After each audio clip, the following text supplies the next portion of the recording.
ವಿಧಾನ ಪರಿಷತ್ ಚುನಾವಣೆಯ ಫಲಿತಾಂಶ ನಂತರದಲ್ಲಿ ರಾಜಕೀಯದಲ್ಲಿ ಅದರಲ್ಲೂ ಬಹಳ ಮುಖ್ಯವಾಗಿ ಬಿಜೆಪಿ ಪಾಳೆಯದಲ್ಲಿ ಬದಲಾವಣೆಯ ಬಿಸಿಯ ಮಾತುಗಳು ಹರಿದಾಡ್ತಾ ಇದೆ. ಅಂದರೆ ಬಿಜೆಪಿಯ ರಾಜ್ಯಾಧ್ಯಕ್ಷರ ಸ್ಥಾನ ಬದಲಾವಣೆ ಮಾಡಬೇಕು ಅನ್ನುವಂತಹ ಒಂದಷ್ಟು ಕೂಗು, ಇದಕ್ಕೆ ಸಾಕ್ಷಿಯಾಗಿ ಡಿ.ಬಿ. ಸದಾನಂದ ಗೌಡ ಅವರ ಆಡಿಯೋ ಬಾಂಬು ಕೂಡ ಹೆಚ್ಚು ಪ್ರಚಲಿತವಾಗಿ ಹೆಚ್ಚು ವೈರಲ್ ಆಯಿತು. ಬಿಜೆಪಿಯ ನಾಯಕರಿಗೆ ಇದೊಂದು ರೀತಿಯಾದಂತಹ ನುಂಗಲಾರದ ಬಿಸಿ ತುಪ್ಪ ಆಯಿತು ಅಂತಾನೆ ಹೇಳ್ಬೋದು. ಒಟ್ಟಾರೆಯಾಗಿ ಪರಿಷತ್ತು ಚುನಾವಣೆ ಆದ ನಂತರದಲ್ಲಿ ಬಿಜೆಪಿಯ ಪಡಸಾಲೆಯಲ್ಲಿ ಈಗ ಬಿಜೆಪಿಯ ರಾಜ್ಯಾಧ್ಯಕ್ಷರ ಸ್ಥಾನ ಆಗಿರ್ಬೋದು ಅಥವಾ ಒಟ್ಟಾರೆಯಾಗಿ ಬಿಜೆಪಿಯಲ್ಲಿ ಒಂದಷ್ಟು ಬದಲಾವಣೆಗಳು ಆಗುತ್ತೆ ಅನ್ನುವಂತಹ ಒಂದಷ್ಟು ಚರ್ಚೆಗಳು ಹೈಕಮಾಂಡ್ ಕೂಡ ತಲುಪಿದೆ. ಸರ್, ಈಗಾಗಲೇ ಒಂದು ಬಿಜೆಪಿಯಲ್ಲಿ ಬದಲಾವಣೆಯ ಮಾತುಗಳು ಕೇಳಿ ಬರ್ತಾ ಇದೆ. ಅದರಲ್ಲೂ ಪರಿಷತ್ತು ಚುನಾವಣೆ ಆದ ನಂತರದಲ್ಲಂತೂ ಹೆಚ್ಚು ಫೈಟ್ ಆಗ್ತಾ ಇದೆ. ಅಂದ್ರೆ ಸದಾನಂದ ಗೌಡ ಅವರ ಒಂದು ಆಡಿಯೋ ಬಾಂಬು, ಅದಾದ ನಂತರದಲ್ಲಿ ಬಿ.ವೈ. ವಿಜಯೇಂದ್ರ ಅವರ ಬದಲಾವಣೆ ಮಾಡಬೇಕು ಮಾಡಬಾರ್ದು, ಯಾಕೆ ಏನು ಅನ್ನುವಂಥ ಚರ್ಚೆಗಳು ಆಗ್ತಿದೆ. ಸರ್, ಈ ಬಗ್ಗೆ ಮಾತನಾಡ್ತಾ ಹೋಗೋದಾದ್ರೆ ಕರೆಕ್ಟ್. ನೀವು ಹೇಳಿದ್ದು ಈಗ ಯಾವಾಗ ಪರಿಷತ್ತು ಚುನಾವಣೆ ನಡೀತು ಅಲ್ಲಿ ಒಂದಷ್ಟು ಅಡ್ಡ ಮತದಾನ ಆಯಿತು. ಅಡ್ಡ ಮತದಾನ ಹಿನ್ನೆಲೆಯಲ್ಲಿ ಇಲ್ಲಿನ ನಾಯಕರನ್ನ ಹೈಕಮಾಂಡ್ ಡೆಲ್ಲಿ ಕರೆಸ್ಕೊಳ್ಳುತ್ತೆ. ಡೆಲ್ಲಿ ಕರೆಸ್ಕೊಂಡು ಒಂದಷ್ಟು ಖಡಕ್ ಸೂಚನೆಯನ್ನು ಕೊಡುತ್ತೆ. ಆದರೆ ಅಡ್ಡ ಮತದಾನ ಯಾರು ಮಾಡಿದ್ರು ಯಾಕೆ ಮಾಡಿದ್ರು ಅನ್ನೋ ರೀಸನ್ ಮಾತ್ರ ಎಲ್ಲೂ ಕೂಡ ಬರಲಿಲ್ಲ. ಆದರೆ ಎಲ್ಲೋ ಒಂದ್ ಕಡೆಗೆ ಈಗ ಬದಲಾವಣೆ ಗಾಳಿ ಬೀಸ್ತಾ ಇದೆ. ಸೊ ಅದು ಬಿಜೆಪಿಯಲ್ಲಿ ಪಾಳೆಯದಲ್ಲಂತೂ ಜಾಸ್ತಿ ಹರಿದಾಡ್ತಾ ಇದೆ. ಸದ್ಯಕ್ಕೆ ಹೇಳೋದಾದ್ರೆ ಈಗ ರಾಜ್ಯಾಧ್ಯಕ್ಷರಾದಂಥ ವಿಜಯೇಂದ್ರ ಅವರ ಸ್ಥಾನ ಎಷ್ಟು ಮಟ್ಟಿಗೆ ಗಟ್ಟಿಯಾಗಿದೆ ಅನ್ನೋ ಪ್ರಶ್ನೆ ಕೇಳಿ ಬರ್ತಾ ಇದೆ. ಸೊ ಅವ್ರು ಬದಲಾಗ್ತಾರಂತೆ. ಹಂಗಾದ್ರೆ ಬದಲಾಗೋದಾದ್ರೆ ಇನ್ನು ಎಲ್ಲಿ ತನಕ ಇರ್ತಾರೆ? ಮೇ ಬಿ ಸೆಪ್ಟೆಂಬರ್ ಅಕ್ಟೋಬರ್ ವರೆಗೂ ಇರ್ಬೋದು. ನವೆಂಬರ್ ಅಂತಾನೂ ಕೂಡ ಹೇಳ್ತಿದ್ದಾರೆ. ವಾಟ್ ಎವರ್, ಅಕ್ಟೋಬರ್ ವರೆಗೂ ಅವರ ಇದಿದೆ. ಅಕ್ಟೋಬರ್ ನಂತರ ಬೇರೆ ಅಧ್ಯಕ್ಷನ ಮಾಡಬೇಕು ಅನ್ನೋದು. ಎಸ್, ಇವೆಲ್ಲದರ ನಡುವೆ ಈಗ ಪ್ರಚಲಿತವಾಗಿ ಡೆಲ್ಲಿಯಲ್ಲಿ ಚುಕ್ಕಾಣಿ ಇಟ್ಕೊಂಡು ರಾಜ್ಯದ ಸಚಿವರಾಗಿ ಕಾರ್ಯನಿರ್ವಹಿಸ್ತಾ ಇರ್ತಕ್ಕಂಥ ಬಿಜೆಪಿಯ ಒಂದಷ್ಟು ಸಚಿವರು ಕೂಡ ಕೇಂದ್ರ ಸಚಿವರು ಇದ್ದಾರೆ. ಸೊ ಹಾಗಾದ್ರೆ ವಿಜಯೇಂದ್ರ ಅವರ ಸ್ಥಾನಕ್ಕೆ ಯಾರು ಸೂಕ್ತರು ಅನ್ನೋ ಪ್ರಶ್ನೆಗಳು ಈಗ ಓಡಾಡ್ತಿದೆ. ಎಲ್ಲೋ ಒಂದ್ ಕಡೆಗೆ ಬಿಜೆಪಿ ಕಾರ್ಯಕರ್ತರ ವಲಯದಲ್ಲೇ ಒಂದಿಷ್ಟು ಕಾಮೆಂಟ್ಸ್ಗಳು ಕೂಡ ಕೇಳಿ ಬರ್ತಾ ಇದೆ. ಚರ್ಚೆಗಳು ತುಂಬಾ ಜೋರಾಗಿ ಕೇಳಿ ಬರ್ತಾ ಇದೆ. ಒಂದು ಮೂಲದ ಪ್ರಕಾರ ಕೇಂದ್ರ ಸಚಿವರಾಗಿ ಇಲ್ಲಿ ಕೆಲಸ ಮಾಡಿರ್ತಕ್ಕಂಥವ್ರು ಯಾರು, ಅವರು ಎಷ್ಟರ ಮಟ್ಟಿಗೆ ಪ್ರಬಲರಾಗಿ ಇಲ್ಲಿದ್ದಾರೆ, ಸೊ ಯಾರನ್ನ ಮಾಡಿದರೆ ಅಧಿಕಾರ ಚುಕ್ಕಾಣಿನ ಮುಂದೆ ಬರುವಂತ ವಿಧಾನಸಭೆ ಚುನಾವಣೆಯಲ್ಲಿ ತರಬಹುದು, ಆ ರೀತಿಯ ಲೆಕ್ಕಾಚಾರ ನಡೀತಾರೆ. ಮತ್ತೆ ಎಲ್ಲದಕ್ಕಿಂತ ಹೆಚ್ಚಾಗಿ ಇಲ್ಲಿ ಜಾತಿ ಸಮುದಾಯ ಏನಿದೆ ಆ ಸಮುದಾಯದ ಜಾತಿ ಲೆಕ್ಕಾಚಾರವನ್ನು ಕೂಡ ಇಲ್ಲಿ ವರ್ಕೌಟ್ ಮಾಡ್ಲಿಕ್ಕೆ ಮುಂದಾಗಿರುವಂತದ್ದು. ಹೇಳಿ ಕೇಳಿ ಕರ್ನಾಟಕದಲ್ಲಿ ಚುನಾವಣೆ ಅಂತ ಹೇಳುವಾಗ ರಾಜಕೀಯದಲ್ಲಿ ಹೆಚ್ಚು ಜಾತಿ ಲೆಕ್ಕಾಚಾರದಲ್ಲೇ ಚುನಾವಣೆಗಳಾಗುತ್ತೆ. ಜಾತಿ ಲೆಕ್ಕಾಚಾರದಲ್ಲೇ ಎಲ್ಲರನ್ನು ಕೂಡ ನಾಯಕರನ್ನ ಆಯ್ಕೆ ಮಾಡುವಂತ ರಾಜಕಾರಣ ಅಂದ್ರೆ ಜಾತಿ ಅದು ಬಿಟ್ಟರೆ ಜಾತಿ ಬಿಟ್ಟರೆ ಬೇರೆ ಅದು ವರ್ಕ್ ಆಗಲ್ಲ ಇಲ್ಲಿ. ಹೌದು. ಸೊ ಜಾತಿ ರಾಜಕೀಯನೇ ಇಲ್ಲಿ ವರ್ಕ್ ಆಗೋದು. ಸೊ ಬಿಜೆಪಿಯಲ್ಲಿ ಈಗ ಸದ್ಯಕ್ಕೆ ಅಧ್ಯಕ್ಷ ಸ್ಥಾನ ಯಾರು ಅಲಂಕರಿಸ್ತಾರೆ ಅನ್ನೋ ಮಾತುಗಳು ಕೇಳಿ ಬರ್ತಾ ಇದೆ. ನೋಡಿ, ವಿ ಸೋಮಣ್ಣರವರ ಹೆಸರು ಸಾಕಷ್ಟು ಕೇಳಬಹುದು, ಮುನ್ನೆಲೆಗೆ ಇದೆ. ಯಾಕೆ ಅಂತಂದ್ರೆ ಈಗ ಕೇಂದ್ರ ಸಚಿವರಾಗಿ ಈಗ 4-5 ಜನ ಇದ್ದಾರೆ ಇಲ್ಲಿ. ನಿರ್ಮಲಾ ಸೀತಾರಾಮನ್ ಅವರು ರಾಜ್ಯಸಭೆ ಮೆಂಬರ್ ಆದ್ರು, ಅವರಿಗೆ ಕೊಟ್ಟಿದ್ದಾರೆ. ನಮ್ಮ ಕರ್ನಾಟಕದಿಂದನೇ ಅದು ಬಿಟ್ರೆ ಪ್ರಹ್ಲಾದ್ ಜೋಶಿ ಇದ್ದಾರೆ, ಶೋಭಾ ಕರಂದ್ಲಾಜೆ ಇದ್ದಾರೆ, ಎಚ್.ಡಿ. ಕುಮಾರಸ್ವಾಮಿ ಅವರದ ಎನ್ಡಿಎದಿಂದ ಅವರು ಇದ್ದಾರೆ. ಸೊ ಈಗ ಸಚಿವ ಸ್ಥಾನದಲ್ಲಿ ಒಂದಿಷ್ಟು ಬದಲಾವಣೆ ಆಗ್ಬೇಕು. ಬದಲಾವಣೆ ಆಗೋದಾದ್ರೆ ಯಾರನ್ನ ಬದಲು ಮಾಡಬೇಕು ಅನ್ನೋ ಚರ್ಚೆ ಕೂಡ ನಡೀತಾ ಇದೆ.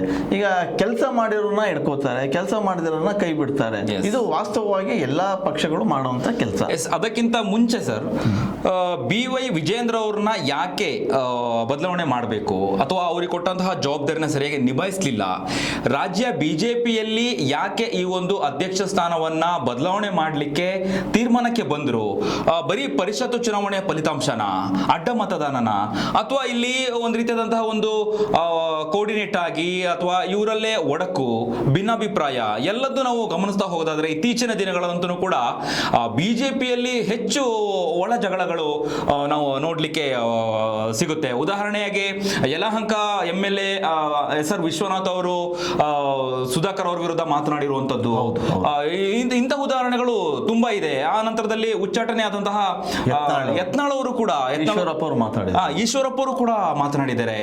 ಸಾಲದು ಅಂತ ಹೇಳಿ ಸದನ ಸದಾನಂದ ಗೌಡರವರ ಒಂದು ಆಡಿಯೋ ಬಾಂಬ್ ಇದೆಯಲ್ಲ, ನಿಜಕ್ಕೂ ಅದಾದ ನಂತರದಲ್ಲಿ ಮತ್ತೆ ವಕ್ತಾರರಾಗಿದ್ದಂತಹ ಮಹೇಶ್ ಅವರು ಅವ್ರನ್ನು ಕೂಡ ಉಚ್ಚಾಟನೆ ಮಾಡಿರುವಂಥದ್ದು 6 ವರ್ಷಗಳ ಕಾಲ. ಹಾಗಾಗಿ ಇದೆಲ್ಲದನ್ನು ಕೂಡ ಗಮನಿಸ್ತಾ ಇದ್ರೆ ಮುಖ್ಯಮಂತ್ರಿಯಾಗಿ ಡಿ ಕೆ ಶಿವಕುಮಾರ್ ಅವರು ಅಧಿಕಾರ ತೆಗೆದುಕೊಂಡ ನಂತರದಲ್ಲಿ ಕರ್ನಾಟಕದಲ್ಲಿ ಎಲ್ಲಿದೆ ಕಮಲ, ಎಲ್ಲಿದೆ ಬಿಜೆಪಿ ನಾಯಕರು? ಚಲವಾದಿ ನಾರಾಯಣ ಸ್ವಾಮಿ ಅವರು ಎಲ್ಲಿ ಹೋದ್ರು? ಯಾವಾಗಲೂ ಕೂಡ ಹರಿಹಾರ್ತಾ ಇದ್ರು. ಮುಖ್ಯಮಂತ್ರಿ ಆದ ಸಂದರ್ಭದಲ್ಲಿ ಸಿದ್ದರಾಮಯ್ಯ ಅವರ ವಿರುದ್ಧ ಹರಿಹಾಯ್ತಾ ಇದ್ರು, ಪ್ರತಿಯೊಂದಕ್ಕೂ ಕೂಡ ಆಕ್ರೋಶನ ವ್ಯಕ್ತಪಡಿಸಿದ್ರು. ಎಲ್ಲಿ ಹೋಗಿದ್ದಾರೆ ಇವರು, ಕಾಣಿಯಾಗಿದ್ದಾರೆ ಅನ್ನುವಂಥ ಒಂದಷ್ಟು ಚರ್ಚೆಗಳು ಸೋಷಿಯಲ್ ಮೀಡಿಯಾದಲ್ಲಿ ವೈರಲ್ ಆಗ್ತಾ ಇದೆ. ಕರೆಕ್ಟ್. ಅಸಮಾಧಾನ ಬಿಜೆಪಿನಲ್ಲಿ ಇರೋದಂತೂ ನಿಜ. ಯಾವಾಗ ಈ ಬಿಜೆಪಿನ ಒಳ ಜಗಳಗಳು ಶುರುವಾಗ್ತವೆ ಅಲ್ಲಿ ವಿಜೇಂದ್ರ ಅವರ ವಿರುದ್ಧ ಸಾಕಷ್ಟು ಜನ ಕೆಲಸ ಮಾಡಿದ್ದು ಉಂಟು. ಯಾಕಂದ್ರೆ ವಿಜೇಂದ್ರ ಅವರ ಬಗ್ಗೆ ಅಲ್ಲಿರ್ತಕ್ಕಂಥ ಮುಖಂಡರೇ ಅಸಮಾಧಾನ ಹೊರ ಹಾಕಿದ್ರು ಓಪನ್ ಆಗಿ. ಯತ್ನಾಳ್ ಕೂಡ ಸಾಕಷ್ಟು ಇವಾಗಲೂ ಕೂಡ ಬಹಿರಂಗವಾಗಿ ಮಾತಾಡ್ತಾರೆ. ಈಶ್ವರಪ್ಪ ಅವರು ಕೂಡ ಮಾತಾಡಿದ್ರು. ಸೊ ಎಲ್ಲ ಒಂದ್ ಕಡೆಗೆ ಈಗ ಒಂದು ಸಮಯ ಬಂದಿದೆ, ಅವ್ರನ್ನ ಬದಲಾಯಿಸಬೇಕು ಅನ್ನೋ ಕೂಗು ಎಲ್ಲೋ ಒಂದ್ ಕಡೆ ಕೇಳಿ ಬರ್ತಾ ಇದೆ. ಸೊ ಆ ನಿಟ್ಟಿನಲ್ಲಿ ಈಗ ಬದಲಾವಣೆ ಸಮಯ ಬಿಜೆಪಿನಲ್ಲಿ. ಸೊ ಬದಲಾವಣೆ ಮಾಡೋದಾದ್ರೆ ಈಗ ಯಾರು ಮಾಡ್ತಾರೆ ಅನ್ನೋದು ಬಹಳ ಇತ್ತು ಕುತೂಹಲ. ನಾನು ಆಗ್ಲೇ ಯಾಕೆ ವಿ ಸೋಮಣ್ಣ ಅವರ ಹೆಸರು ತಗೊಂಡೆ ಅಂದ್ರೆ ಆ ಸಮುದಾಯದ ಒಬ್ಬ ಬಲವಾದ ನಾಯಕ, ಗಟ್ಟಿ ಧ್ವನಿ ಇರ್ತಕ್ಕಂಥ ವ್ಯಕ್ತಿ, ಜನರ ನಡುವೆ ಇರ್ತಕ್ಕಂಥ ವ್ಯಕ್ತಿ. ನೀವು ಸುಮ್ಮನೆ ಸೂಕ್ಷ್ಮವಾಗಿ ಗಮನಿಸಿ ಕೆಲಸ ಮಾಡ್ತಿದ್ದಾರೆ ಅವರು. ಕೇಂದ್ರ ಸಚಿವರಾಗಿ, ರೈಲ್ವೆ ಸಚಿವರಾಗಿ ಅವರು ಜಲಶಕ್ತಿ ಇಲಾಖೆಯ ಕಾರ್ಯಗಳನ್ನು ಸಾಕಷ್ಟು ಕೆಲಸಗಳನ್ನು ಮಾಡಿದ್ರು. ನೀವು ತುಮಕೂರು ರೈಲ್ವೆ ಅಭಿವೃದ್ಧಿ ಆಗಿರ್ಬೋದು, ಸಾಕಷ್ಟು ರೈಲ್ವೆ ಅಭಿವೃದ್ಧಿ ಮಾಡಿದ್ರು. ಹೆಚ್ಚು ಅನುದಾನ ತಗೊಬಂದು ರಾಜ್ಯಕ್ಕೆ ಸುರಿದಿರೋಂಥ ವ್ಯಕ್ತಿ ಸೋಮಣ್ಣ. ಎಸ್, ಖಂಡಿತ ಸರ್. ಅಂದ್ರೆ ಕೇಂದ್ರದಿಂದ ಎಷ್ಟು ಅನುದಾನವನ್ನ ರಾಜ್ಯಕ್ಕೆ ತರಬಹುದು, 100% ಅನುದಾನಗಳನ್ನ ಕೇಂದ್ರದಿಂದ ರಾಜ್ಯಕ್ಕೆ ತೆಗೆದುಕೊಂಡು ಬಂದಿರುವಂತದ್ದು. ಆಮೇಲೆ ಹೆಚ್ಚು ಆಕ್ಟಿವ್ ಆಗಿ ಕೆಲಸ ಮಾಡಿರುವಂತಹ ವ್ಯಕ್ತಿ, ಅಂದ್ರೆ ಫುಲ್ ಟೈಮ್ ರಾಜಕಾರಣಿಯಾಗಿ ಜನಗಳ ಮಧ್ಯೆ ಗುರುತಿಸ್ಕೊಂಡು ಕೆಲಸ ಮಾಡಿಕೊಂಡು, ಅಂದ್ರೆ ಯಾವತ್ತೂ ಕೂಡ ಕೂರ್ದೇನಂದ್ರೆ ಜನಗಳ ಮಧ್ಯೆ ಏನ್ ಸಮಸ್ಯೆಗಳಿದೆ ಅಂತೇಳಿ ಫುಲ್ ಆಕ್ಟಿವ್ ಆಗಿ ಕೆಲಸ ಮಾಡ್ತಾರೆ ಅಂತ ಹೇಳ್ಬೋದು. ಆಗ್ಲೇ ಹೇಳಿದಾಗೆ ಹೆಚ್ಚು ಅನುದಾನ ಅಂದ್ರೆ ಸುಮಾರು 4-5 ಜನ ರಾಜ್ಯದಿಂದ ಕೇಂದ್ರಕ್ಕೆ ಆಯ್ಕೆಯಾಗಿದ್ದಂತಹ ಪೈಕಿಯಲ್ಲಿ ವಿ ಸೋಮಣ್ಣ ಅವರು ಹೆಚ್ಚು ಅನುದಾನಗಳನ್ನ ತೆಗೆದುಕೊಂಡು ಬಂದು ರಾಜ್ಯದ ಅಭಿವೃದ್ಧಿ ಆಗ್ಬೇಕನ್ನುವಂತ ನಿಟ್ಟಿನಲ್ಲಿ, ಅಂದ್ರೆ ತಮಗೆ ಕೊಟ್ಟಂತಹ ಜವಾಬ್ದಾರಿಯನ್ನ ನಿಭಾಯಿಸುವಂತದ್ದು. ರೈಲ್ವೆ ಸಚಿವರು ಅಂತ ಹೇಳಿದ್ರೆ ಬರೀ ರಾಜ್ಯ ಮಾತ್ರ ಅಲ್ಲ, ಇಡೀ ನಮ್ಮ ಎಲ್ಲ ದೇಶ ವ್ಯಾಪಿ ಏನೇನು ಸಮಸ್ಯೆಗಳಿದೆ ರೈಲ್ವೆ ಇಲಾಖೆ ಎಲ್ಲದೂ ಕೂಡ ಹೋಗಬೇಕು. ಅದೆಲ್ಲದರ ನಡುವೆ ನಮ್ಮ ರಾಜ್ಯ, ನಮ್ಮ ಕರ್ನಾಟಕ, ನಮ್ಮ ಕರುನಾಡು ಅನ್ನುವಂತಹ ನಿಟ್ಟಿನಲ್ಲಿ ಸಾಕಷ್ಟು ಅನುದಾನಗಳನ್ನ ರಾಜ್ಯಕ್ಕೆ ತಂದು ಕೊಟ್ಟಿದ್ದಾರೆ. ಹಾಗಾಗಿ ವಿ ಸೋಮಣ್ಣ ಅವರ ಹೆಸರು ಮುಂಬರುವಂತಹ ದಿನಗಳಲ್ಲಿ ಬಿಜೆಪಿಯಲ್ಲಿ ಏನಾದರೂ ರಾಜ್ಯಾಧ್ಯಕ್ಷರ ಸ್ಥಾನ ಏನಾದರೂ ಬದಲಾವಣೆ ಆಗತ್ತೆ, ಅವರಿಗೆ ಸೂಕ್ತ ಅಂತ ಹೇಳಿದ್ರೆ ವಿ ಸೋಮಣ್ಣರ ಹೆಸರು ಮುನ್ನೆಲೆಗಿದೆ. ನಿಜ, ಕರೆಕ್ಟ್. ನೀವು ಹೇಳ್ದಂಗೆ ಅವರ ಹೆಸರು ಇದೆ. ಆಮೇಲೆ ಇನ್ನು ಸ್ವಲ್ಪ ಯೋಚನೆ ಮಾಡೋದಾದ್ರೆ ಅಲ್ಲಿ ಪ್ರಹ್ಲಾದ್ ಜೋಶಿ ಅವರು ಇರ್ತಾರೆ. ಯಾಕಂದ್ರೆ ತುಂಬಾ ಸೀನಿಯರು. ಯಾಕಂದ್ರೆ ಸೋಮಣ್ಣ ಅವ್ರಿಗೆ ಅವರಿಗೆ ಹೋಲ್ಸಿದ್ರೆ ಸ್ವಲ್ಪ ಹೈಕಮಾಂಡ್ಗೆ ಹತ್ತಿರವಾಗಿರುವಂತವ್ರು. ಹೈಕಮಾಂಡ್ಗೆ ಹತ್ತಿರವಾಗಿರುವಂತಹ ಅವರ ಹೆಸರು ಕೂಡ ಈ ಪೈಪೋಟಿಯಲ್ಲಿ ನಡೀತಿದೆ. ಆದ್ರೆ ಕೇಂದ್ರ ಸಚಿವರಾಗಿ ಅವರು ಎಷ್ಟು ಕೆಲಸ ಮಾಡಿದ್ದಾರೆ ಅನ್ನೋದು ಹೇಳಲಿಕ್ಕೆ ಆಗಲ್ಲ. ಯಾಕಂತಂದ್ರೆ ಮುಂಚೂಣಿಯಲ್ಲಿ ಅವರು ನಾಯಕರಾಗಿದ್ದರೂ ಕೂಡ ಬರೀ ಕಾಂಗ್ರೆಸ್ ಮಾಡಿರ್ತಕ್ಕಂಥ ತಪ್ಪುಗಳನ್ನ, ಕಾಂಗ್ರೆಸ್ ಬಗ್ಗೆ ವಿರೋಧ ವ್ಯಕ್ತಪಡಿಸುವಂತ ಮಾಧ್ಯಮದ ಮುಂದೆ ಅಷ್ಟಕ್ಕೆ ಸೀಮಿತ ಆಗಿದ್ರು ಅನ್ನೋ ಆರೋಪಗಳು ಅವ್ರ ವಲಯದಲ್ಲೇ ಕೇಳಿಬರ್ತಿದೆ. ಅಂದ್ರೆ ಅಲ್ಲಿನ ಮುಖಂಡರೇ ಒಂದಿಷ್ಟು ಹೇಳುವಂಥದ್ದು ಹೇಳಿದ್ದಾರೆ ಕೂಡ.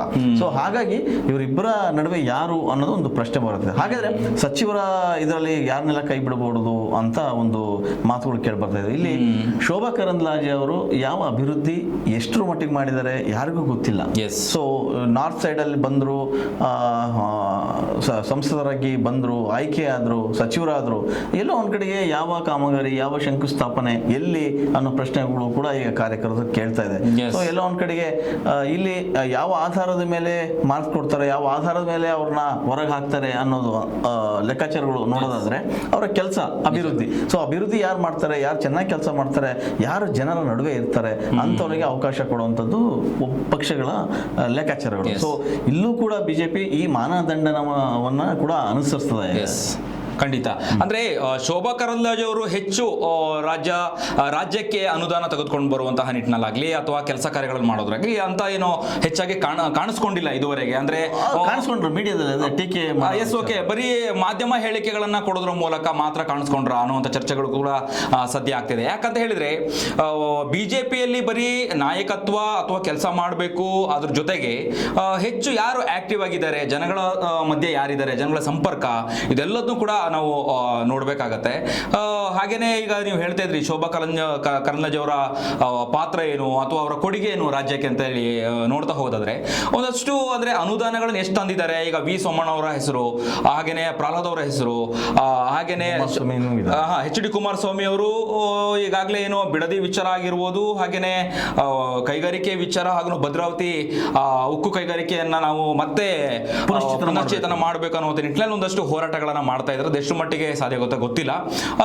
ಹಾಗಾಗಿ ಈಗ ಬಿಜೆಪಿಯ ಲೆಕ್ಕಾಚಾರಗಳನ್ನು ನೋಡ್ತಾ ಹೋಗೋದಾದ್ರೆ ಶೋಭಾ ಕರಂದ್ಲಾಜೆ ಅವರು ಏನು ಅಂತ ಆಕ್ಟಿವ್ ಆಗಿ ಅಥವಾ ಹೆಚ್ಚು ಅನುದಾನ ತೆಗೆದುಕೊಂಡು ರಾಜ್ಯಕ್ಕೆ ಅನುದಾನ ತೆಗೆದುಕೊಂಡು ಬಂದು ಅಥವಾ ಅಭಿವೃದ್ಧಿ ಮಾಡ್ತಾರೆ ಅಂತ ಹೇಳಿ ನೋಡಕ್ ಹೋದ್ರೆ ಅಂತ ಏನು ಅವರು ಕೊಟ್ಟಿರೋ ಇಲಾಖೆ ಇದೆಯಲ್ಲ ಅಲ್ಲಿ ಸಾಕಷ್ಟು ಕೆಲಸ ಮಾಡುವಂತ ಅವಕಾಶ ಖಂಡಿತ.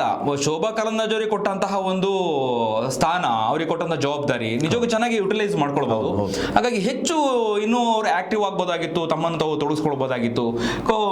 ಎಲ್ಲೋ ಒಂದ್ ಕಡೆ ಸೈಲೆಂಟ್ ಅನ್ಸುತ್ತೆ. ಸೊ ಈ ಅಂದ್ರೆ ನಾವು ಹೇಳೋದಕ್ಕಿಂತ ಹೆಚ್ಚಾಗಿ ಅವರ ಪಕ್ಷದ ಮುಖಂಡರು ಕೆಲವು ಕಾರ್ಯಕರ್ತರ ಮಾತುಗಳೇ ಹೇಳ್ತಾ ಇದ್ದಾರೆ. ಸೊ ಅಭಿವೃದ್ಧಿಯಲ್ಲಿ ಎಲ್ಲೋ ಒಂದ್ ಕಡೆಗೆ ಹಿಂದೆ ಉಳ್ಕೊಂಡ್ರ ಅಭಿವೃದ್ಧಿ ಮಾಡುವಲ್ಲಿ ಅನ್ನೋದು, ಇವೆಲ್ಲ ಲೆಕ್ಕಾಚಾರಗಳನ್ನ ಬಿಜೆಪಿ ಪರಿಗಣನೆಗೆ ತಗೊಳುತ್ತೆ.